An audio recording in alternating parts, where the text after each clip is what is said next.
Hello மக்களே, நாம் இப்போ வந்திருக்கிறது சென்னை புக் ஃபேர். புத்தக உலகம் ஒரு தனி உலகம். ஒவ்வொரு வாசிப்பாளனுக்கும் வெவ்வேறு அனுபவங்களை கொடுக்கக்கூடியது.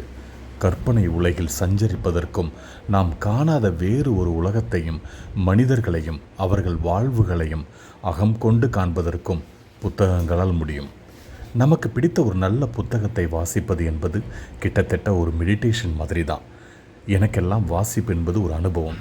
இப்போதும் வாசிப்பது வெகுவாக குறைந்துவிட்டது. இருந்தாலும் அவ்வப்போது சில புத்தகங்கள் வாசிக்கும்போது அப்படியே நம்மை உள்ளிழுத்து கொள்ளும் போதும் முழுவதுமாக படித்து விடுவது நடக்கிறது. பொதுவாகவே தேர்ந்து எடுத்த புத்தகங்களை வாசிக்க மனநிலை வாய்க்கும்போது தான் இப்போதெல்லாம், இல்லைன்னா மோஸ்ட்லி ஆன்லைனில் படிப்பதோடு சரி. புத்தகங்கள் கொடுக்கும் தாக்கங்களும் உண்டு. அந்த நிலவை போகச் சொல்லுங்கள் பிளாட்ஃபாரத்திலும் வாழ்க்கை நடக்கிறது.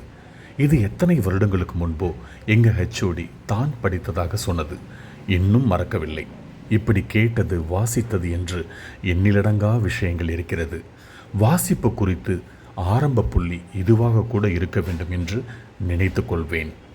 நாவல்களும் கட்டுரைகளும் ஏராளமான கவிதைகளையும் வாசித்த நேரங்கள் உண்டு.